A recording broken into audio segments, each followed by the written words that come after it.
Hello. Today is Wednesday, July 19th, 2023. The temperature is going up to about 84 degrees with humidity around 95% in this part of Kentucky, Lexington. And the weather has been in the news, affecting anywhere from 80 million to 100 million people in this country and around the world, internationally. This is a sideshow. I'm Theodore Parker. And speaking about the weather, storms are due on Thursday, may be severe. More wildfire smoke affecting millions. And 2023 likely the hottest year on record.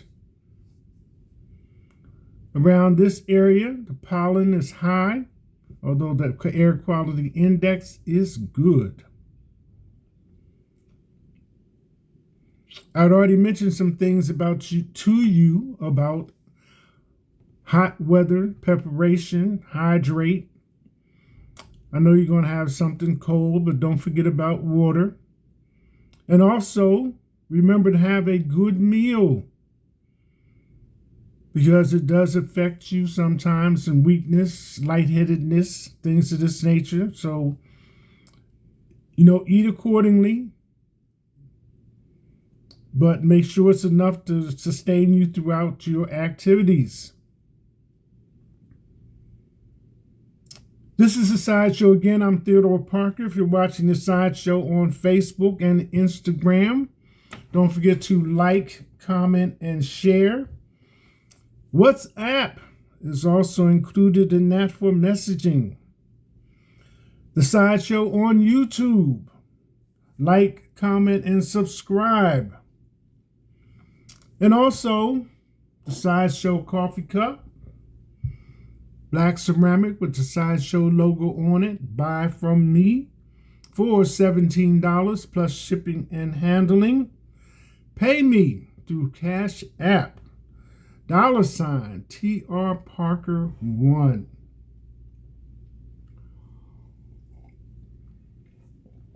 Good for all sorts of beverages. Speaking of hotness, the heat, etc., etc., human-made climate change is superchanging natural weather phenomena to drive heat waves roasting Asia, Europe, and North America. They could make 2023 the hottest year since records began, scientists say. The heat could also affect power equipment. Power failures are possible during these heat waves. China. Xi says China will follow its own carbon reduction path as U.S. climate envoy Kerry meets top officials in Beijing. The word carbon should probably trigger some things in your memory. Vice President Dole, I believe, was the one who first came up with the carbon footprint. Gave some examples and extrapolated on up into the present day and beyond. So it has become official that climate change is and needs to be addressed.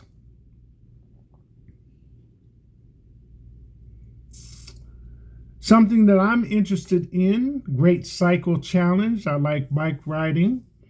It's something that I think you can do in all ages, families, individuals, groups, etc., etc. So it's time again, this time of year, for the Great Cycle Challenge. It's a free entry and the possibility of winning a bike. So get the details from the website. Sign up, join in. If you've been doing any shopping, you know that Walmart, I believe, is international. There's been some changes. Earlier, I have been mentioning to you that because of theft from employee and customers, that several businesses were changing their format and the way that they would handle their customers. So if you've been in any Walmart lately, you might have noticed that there are no cashiers or hardly any cashiers available. Maybe a customer service, but not for pricing and paying for your groceries or other items. That's because they have incorporated the self-checkout system. And there are employees there to monitor that or to assist you if you have any questions or some difficulties. But they also have some type of phone that allows them to know if you have not scanned any items that you are about to leave with. So, self-checkout has its own anti-theft system. Just saying. In Kentucky, 4 winning Powerball tickets sold in Kentucky, including a double winner in Louisville. And don't forget the street food festival coming up maybe this weekend, I believe. So there was a $1 million winner and four $50,000 winners in Monday night's drawing. But 2 of those $50,000 winners were on the same ticket.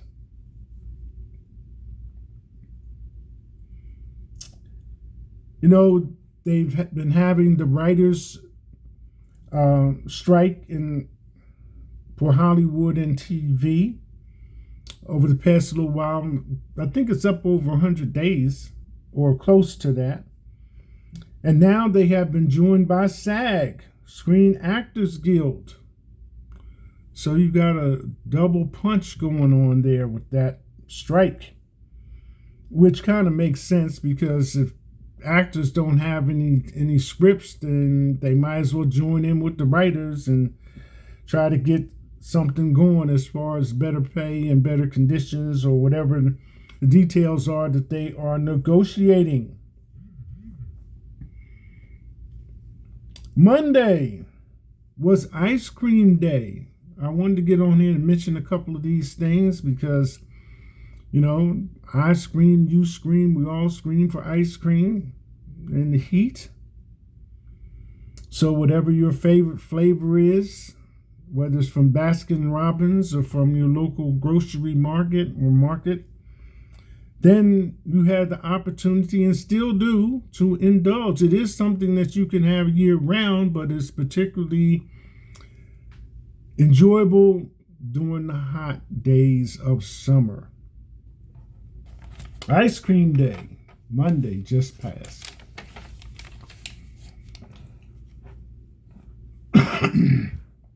I wanted to issue a correction.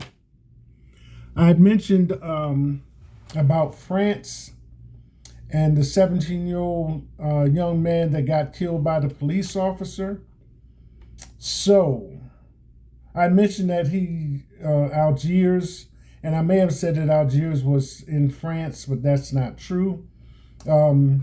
Algiers this is Africa. Okay, this is the United States, South America right here.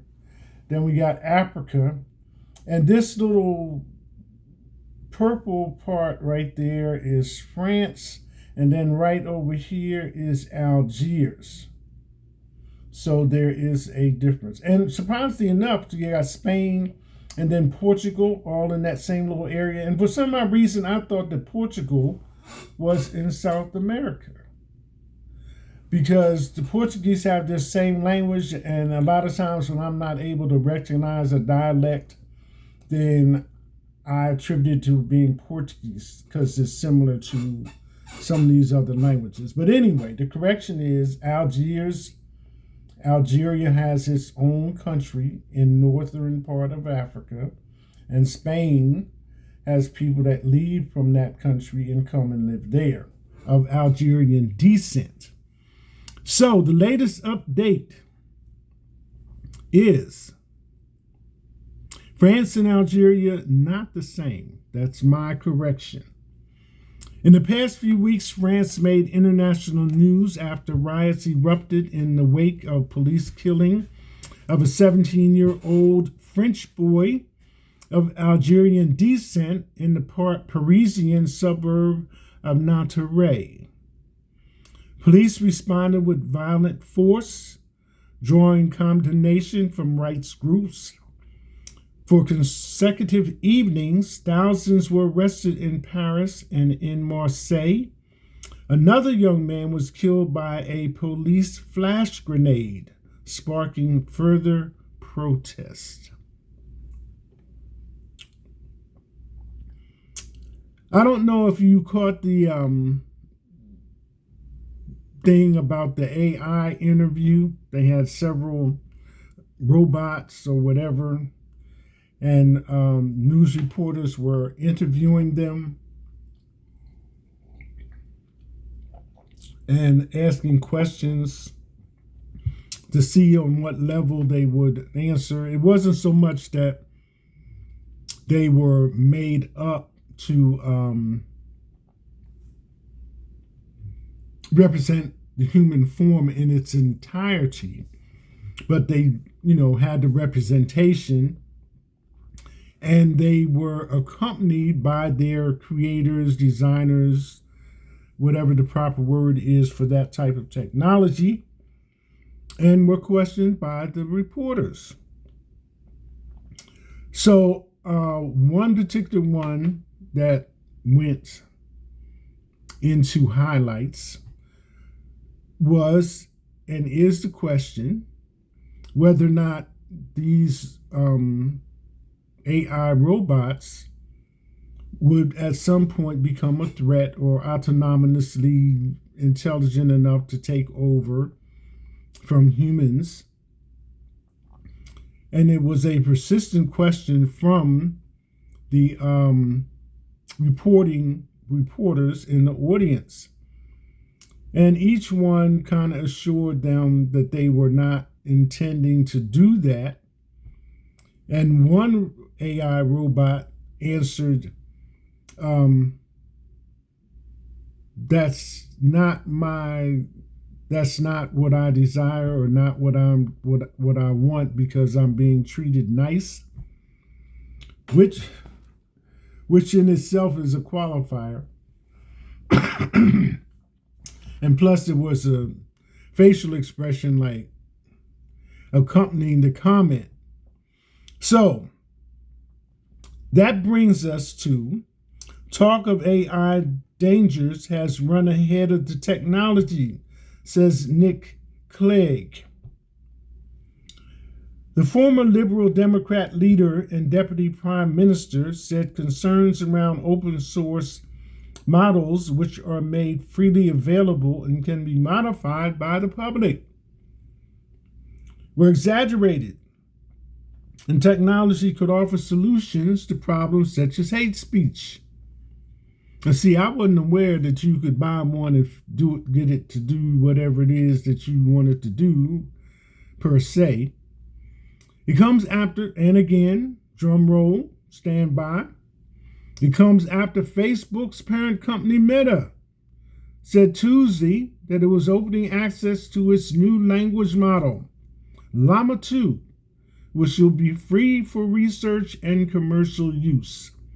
Now that's kind of mind-boggling that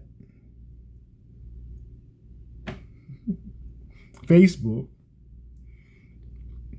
via Meta, would offer anybody anything for free. But here it is in print, which will be free for research and commercial use. I wonder how they're going to do that. Like a library card, or maybe it's an app and access the app and go from there. I'm not even sure.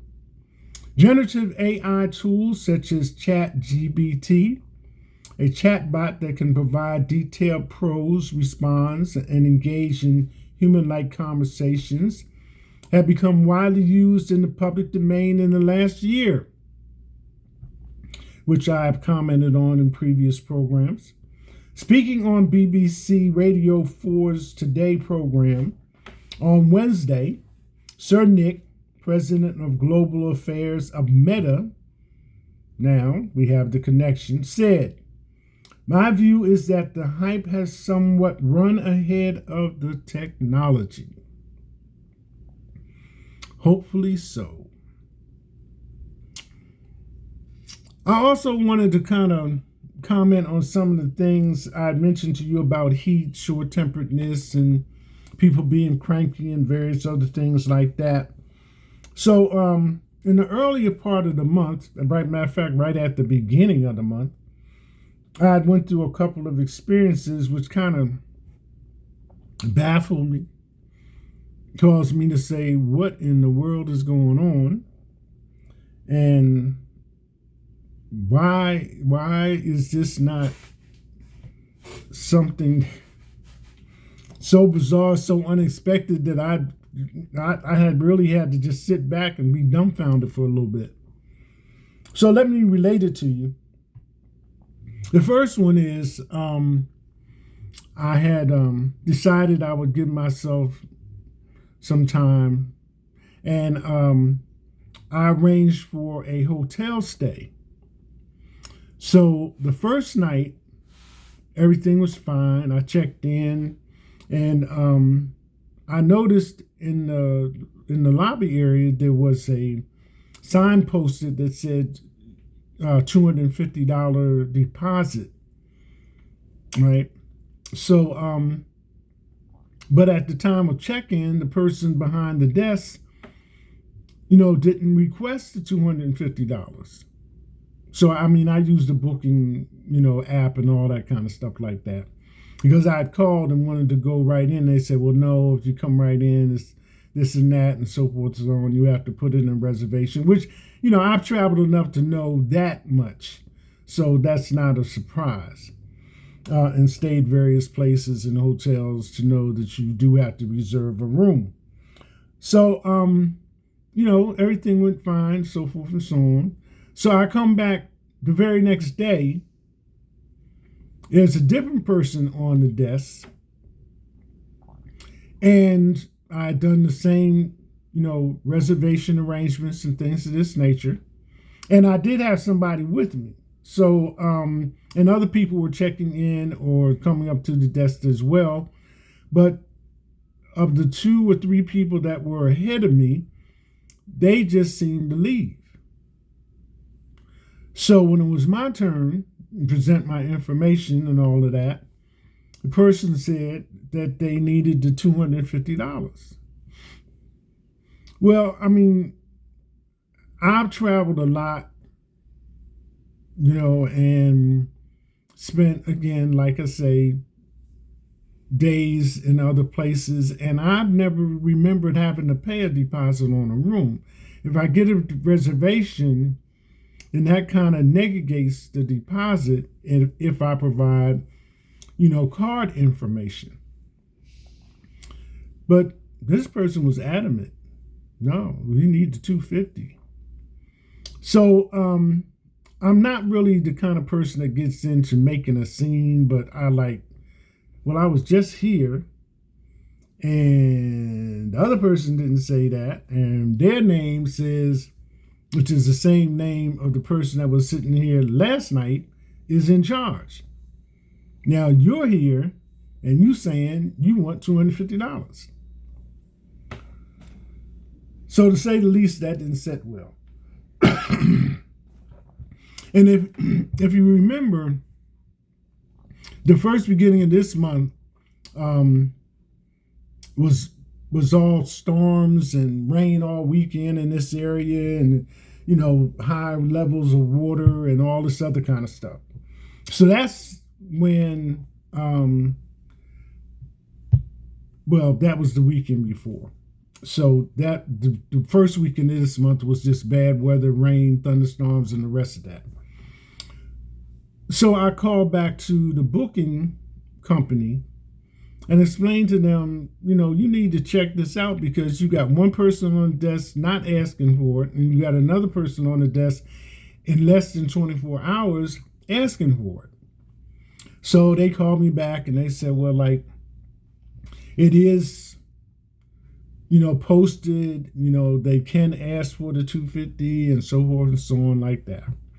So I said, okay, well, find me a place where I don't have to put a deposit down. I can just zip right in there.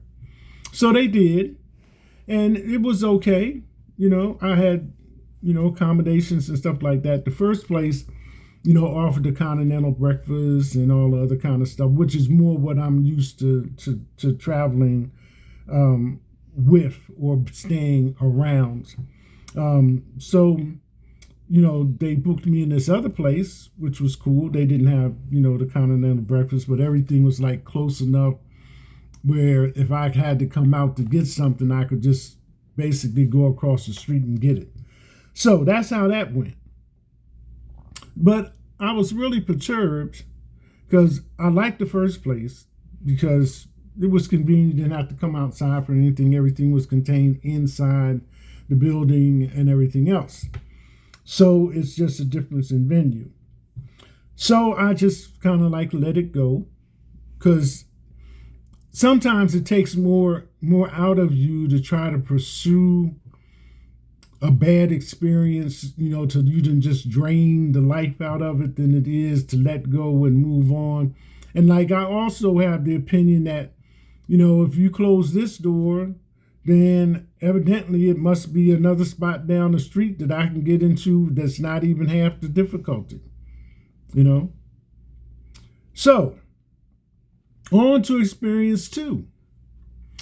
So, first of all, I will pop this question.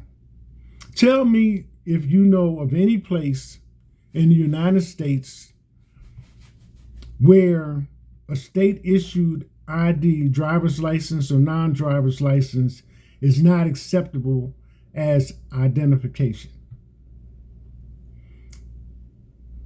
Yep, I can't think of not one. I can't think of any where your state ID is not acceptable as identification. So, this is another thing. I wanted to rent a vehicle because I wanted to rent a vehicle. So I call, I make the arrangements. They're telling me that the vehicle that I had requested is not available and this and that. But I'm going through that when I was getting ready to move as well. But we don't have the truck and this and that, and you're going to have to go across the creek and around the bend and up the hill and over the holler to get you a truck. So I'm right here and I see 5 trucks right there that ain't doing nothing but sitting there, and you tell me you don't have a truck, and I called you X amount of days of time before, ahead of time. So anyway, I got the truck from the location that I had originally requested it from. But now I'm at the car rental place, and which, by the way, with the rain and stuff going on, I'd asked for a ride. So the ride showed up. Yeah, it was nice. And it was a Mercedes. So I'm comfortable. I'm not going to object to riding in a Mercedes. So we go over to the rental place, and other people in there waiting and everything. I give them my name, tell them inspecting it. And so when I go to produce my ID, well, actually, in fairness, I just had my ID updated to my current address. So it still had that paper attached to it with the old license behind it. But still, you got to present to the driver's license people your birth certificate, your social security card, and other documentation in order for them to issue you a driver's license. So this person behind the counter, young man, wanted me to go get some verification. And sometimes, I just say, okay. So I went and got it, and the driver is super nice. The driver is super nice. My hat's off to him. He didn't like desert or run off, talk about other things he had to do. He took me where I needed to go, brought me back. I showed them the documents they wanted to see, and they still said it was not acceptable. So I'm like, duh. Dumbfounded. I'm absolutely dumbfounded. Where in America can you go and present state ID and it not be acceptable? So I said, well, they must have the winds under their sails because they are not. I was like, anyway, so I come out of the business and I'm like in a state of mind where I just like want to walk. I want to get away from where this just happened because it don't make no sense to me, and I hope it's not contagious. But I'll give you his name. Nash said, "Well, no, just come on, get in the car, and we'll find another place." So it's Saturday. The places are closing, 12, 1 o'clock in the afternoon. But I hung with him for a couple of hours, and I must admit at the end, when he brought me back to the hotel, I was in a better frame of mind. So, salute. But it just goes to show you, sometimes you have to expect the unexpected because there's no rhyme or reason for what people might come up with that might put a glitch in whatever it is that you have in mind to do.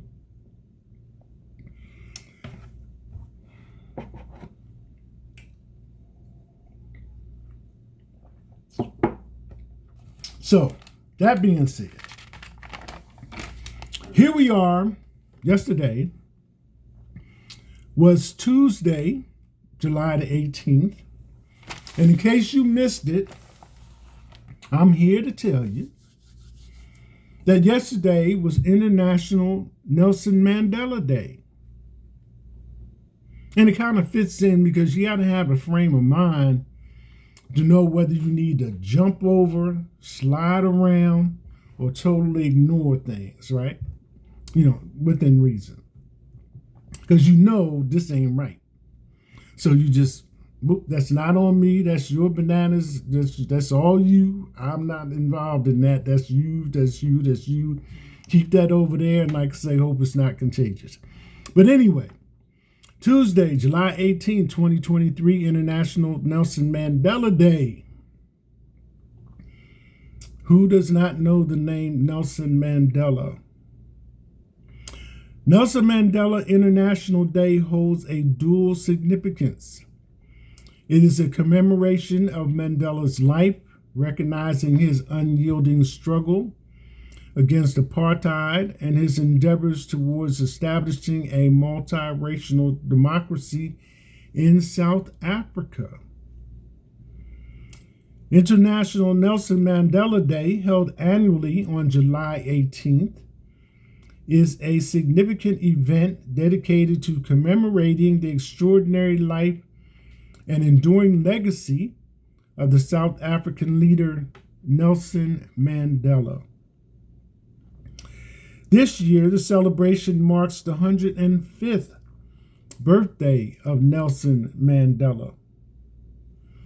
The theme for this year is "The Legacy Lives On Through You."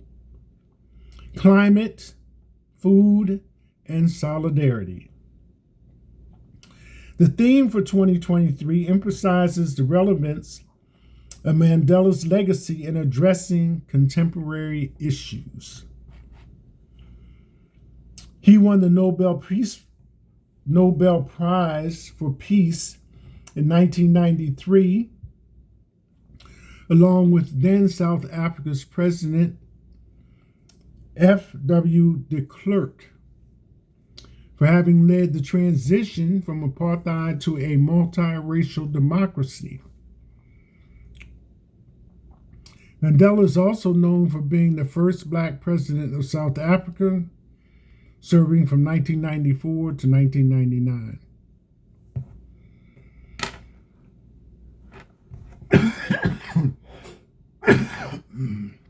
Excuse me. Mandela Day is commemorated annually on July 18th and calls for people to devote 67 minutes of their time to positively impact communities and the lives of people. Why 67 minutes? The time of 67 minutes is in the memory of the 67 years of Nelson Mandela's service to the public. It has become a global celebration of his life's contributions towards peace and freedom.